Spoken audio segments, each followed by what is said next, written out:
So Moonshot AI released a brand new reasoning model called Kimi K2 Thinking. And honestly, this is turning heads in the AI community right now. If you have been following AI developments, you know that reasoning models have been the hot topic lately. And this new release from Moonshot is making some serious waves. So in this video, I am going to walk you through everything you need to know about this model. We will explore what it is, test it, and then I will show you how to actually integrate it with tools like Code and VS Code. Let me tell you about the technical specs of this model. Kimi K2 Thinking is built on what they call a mixture of expert architecture. The total parameter count is 1 trillion parameters, which sounds massive, but here is the clever part. It does not activate all those parameters at once. Instead, it uses about 32 billion active parameters per token.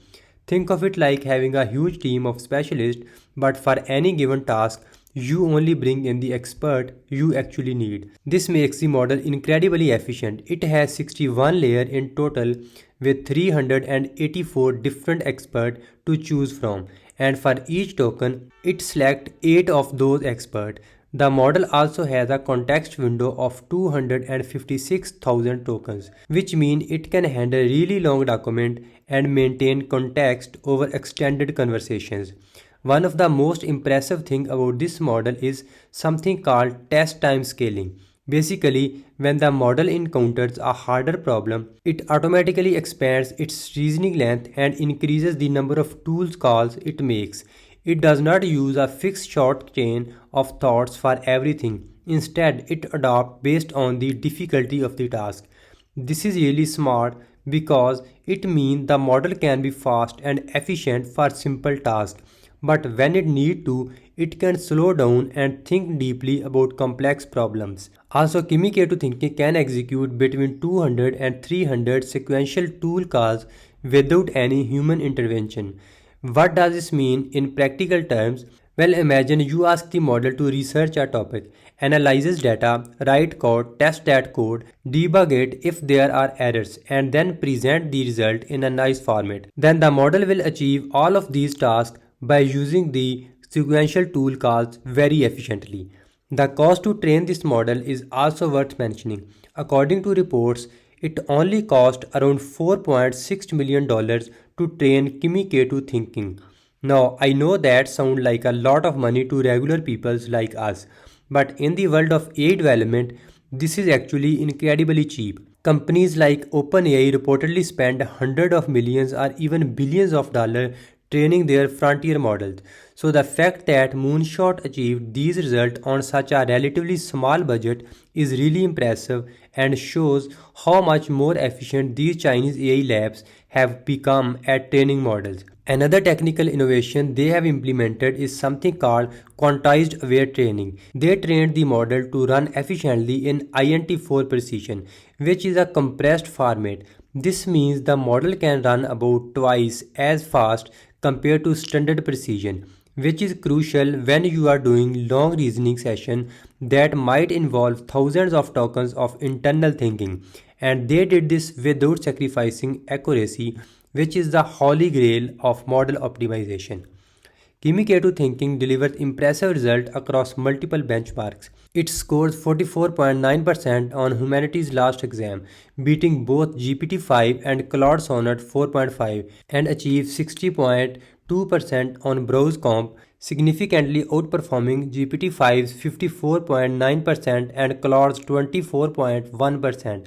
On math benchmarks, it matches GPT-5 while scoring 85.7% on GPQA Diamond for PhD level science knowledge. For coding, its 71.3% score on SWE-Bench Verified demonstrates strong real-world software engineering capabilities as the benchmark uses actual GitHub issues to test understanding of code bases and implementing fixes like a human developer. Now let me show you the model in action. I am going to head over to kimi.com, which is their official chat interface.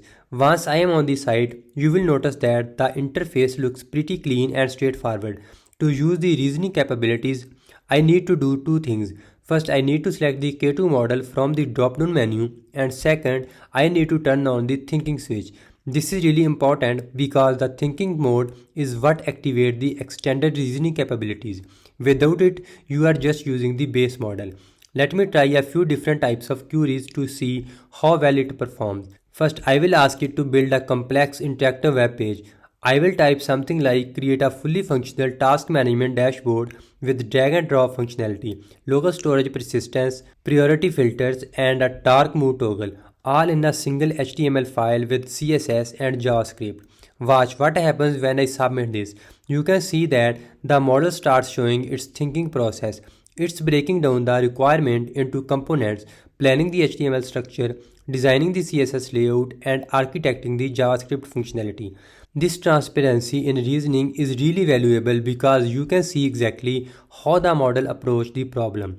If there is an issue with the implementation, you can spot it in the planning phase rather than discovering it after the code is written. Now let me try something more complex that requires creative problem solving. I will ask it to build me interactive coding game, something like create a browser-based typing speed game where user raced against an AI opponent with real-time score tracking, difficulty levels, and animated visual feedback. For a task like this, the model needs to understand game mechanics, design the user interface, implement the game logic, and ensure everything works together seamlessly. This is exactly the kind of multi-factor development challenging that Kimi K2 Thinking is designed for. After this, you will notice that the model is making multiple architecture decisions. It might plan out the game loop structure, design the scoring algorithm, figuring out how to animate the recurring elements, implementing the AI opponent's typing speed based on difficulty, and create responsive visual feedbacks as well. All of this is being reasoned through systematically. I did not have to break down every single requirement. I just gave it a high level description of the game and the model figured it out how to build it. Now the really exciting part is that you do not have to just use the model through their web interface. You can actually integrate it into your own development workflow. Let me show you how to set this up with KiloCode in VS Code using the OpenRouter API. This is going to be super practical because it means you can have this powerful reasoning model right inside your code editor, helping you as you work. First, you need to get an API key from OpenRouter.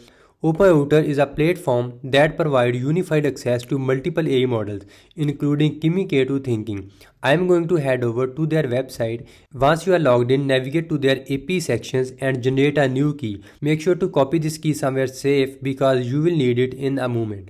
Next, you need to install KiloCode and VS Code. If you have not done this already, open VS Code, go to Extension Marketplace, search for KiloCode and click install. Once it is installed, you will see a new icon in the sidebar. Click on that to open the KiloCode panel. Now we need to configure KiloCode to use the Kimi K2 Thinking model through OpenRouter. In the KiloCode setting, you will find a section for API configuration. This is where you paste the API key you just got from OpenRouter. Then you need to specify which model you want to use. From there, you will select Kimi K2 Thinking. Make sure you enter this exactly as shown because the model name are case sensitive. One of the advantages of using OpenRouter is that you get access to competitive pricing. The API costs are much lower than using closed source alternative directly. For Kimi K2 Thinking, the turbo variant costs about $1.15 per million input token and $8 per million output tokens. The transparency of the reasoning process is amazing. If you are a student trying to understand a difficult concept, you can ask the model to explain it step by step and you can actually see how it is breaking down the problem. This is much more educational than just getting a final answer. I am excited to see how this model and other tools like it evolve over the coming months. The pace of progress in AI right now is absolutely wild and it feels like every week brings new breakthrough. So if you found this video helpful, please consider subscribing to the channel. I will be doing more deep dives on new AI models, practical tutorials and how to use them, and exploration of cutting edge AI research. Drop a comment below if you have questions or if there are specific models or technologies you would like me to cover in future videos. Thank you so much for watching and I will see you in the next one.